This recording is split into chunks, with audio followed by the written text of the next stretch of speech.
Museum Fathahillah. Bangunan tua yang dibangun di atas tanah Jakarta ini merupakan saksi bisu sejarah Jakarta pada zaman penjajahan Belanda. Museum ini awalnya merupakan balai kota Batavia yang dibangun pada tahun 1707 dan selesai dibangun pada tahun 1710 di atas perintah Gubernur Jenderal Johan van Horn. Museum yang terletak di Jalan Taman Fathahillah nomor 2 Jakarta Barat ini memiliki luas hingga 1.300 meter persegi. Arsitektur yang didirikan bergaya abad ke-17 yang khas dengan neoklasik dengan 3 lantai yang dicat kuning tanah, dilengkapi dengan kusen pintu besar dan jendela yang terbuat dari kayu jati berwarna hijau tua. Di anggota atap utama dilengkapi dengan alat penunjuk arah mata angin. Sejak kemerdekaan Indonesia, gedung ini beralih fungsi menjadi sebuah museum yang hingga kini masih menjadi salah satu ikon utama kota Jakarta.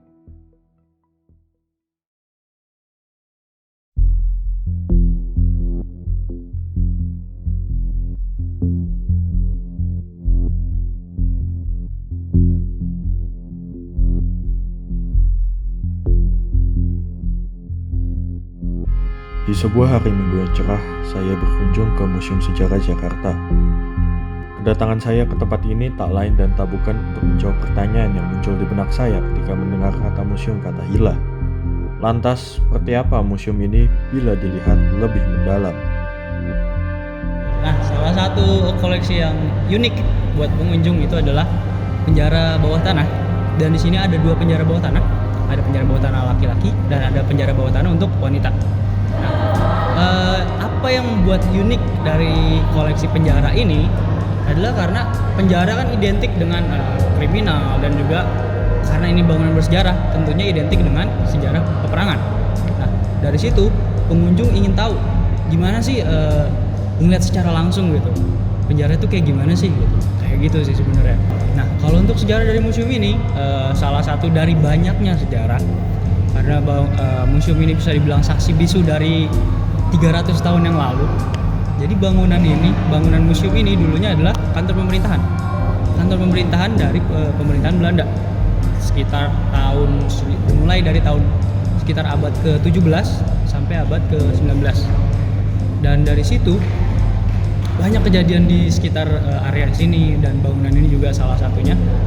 Ada satu sejarah yaitu tentang pengisolasian Pangeran Diponegoro. Pangeran Diponegoro itu di salah satu lukisan yang kita tahu sebenarnya lukisan ini lumayan terkenal sekarang. Ada namanya lukisan Raden Saleh. Lukisan Raden Saleh itu tentang penangkapan Pangeran Diponegoro. Nah, di dalam lukisan itu Pangeran Diponegoro ditangkap di area Magelang, Jawa Tengah. Setelah ditangkap, Pangeran Diponegoro itu sebenarnya dibawa ke Batavia atau Jakarta dan diisolasi di sini selama sekitar 26 hari. Sebelum akhirnya Pangeran Diponegoro seperti yang kita tahu diasingkan ke Makassar. Seperti itu. Dan itu salah satu dari banyaknya sejarah tentang bangunan.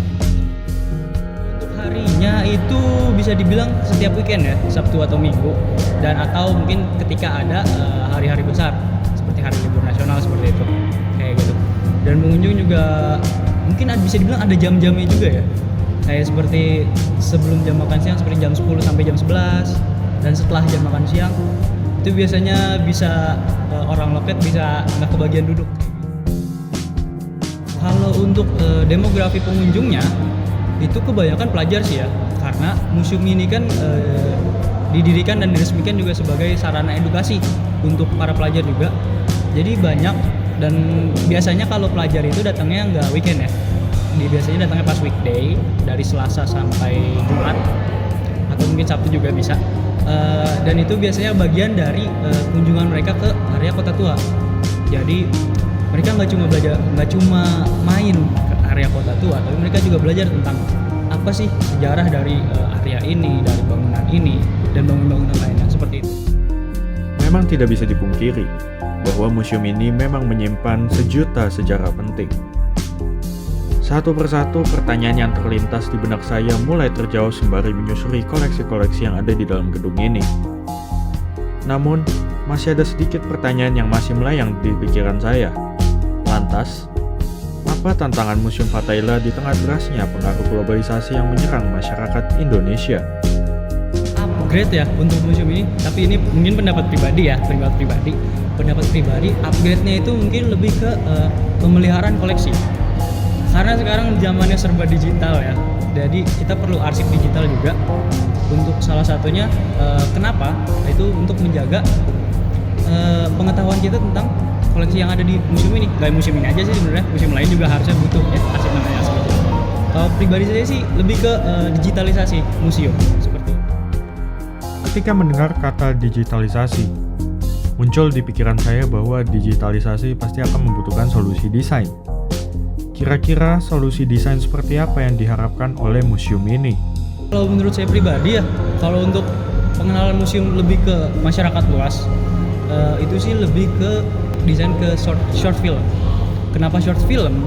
Karena masyarakat kita nih, ini dari yang saya amati aja sebenarnya, masyarakat kita jelas pengguna Instagramnya banyak, pengguna TikToknya juga banyak pastinya kan. Nah, dari short film ini, konten short film kan biasanya ada di TikTok atau Instagram ya. Nah, dari situ mungkin ketika kita atau mungkin masyarakat lain sedang yang kita bilang gabut gitu ya, lagi explore gitu kan, tiba-tiba scroll ketemu tentang bisa dibilang video profil museum seperti itu. Dan dari situ masyarakat mulai penasaran, ini di mana, ini namanya apa, dan isinya tuh kayak gimana. Dari situ masyarakat mulailah tahu. Jadi seperti itu tujuannya dari short film itu. Oke, menarik. Oke, pertanyaan terakhir nih Kak. Iya. Oke, ada nggak sih kesan-kesan seperti apa sih yang harus dilakukan untuk sayang dan peduli kepada mungkin nggak cuma museum di Jakarta doang, tapi Ya, betul. museum di seluruh Indonesia? Ya, mungkin kalau dari saya pribadi ya, kalau dari saya pribadi itu lebih ke gimana kita tuh mencoba mencari tahu.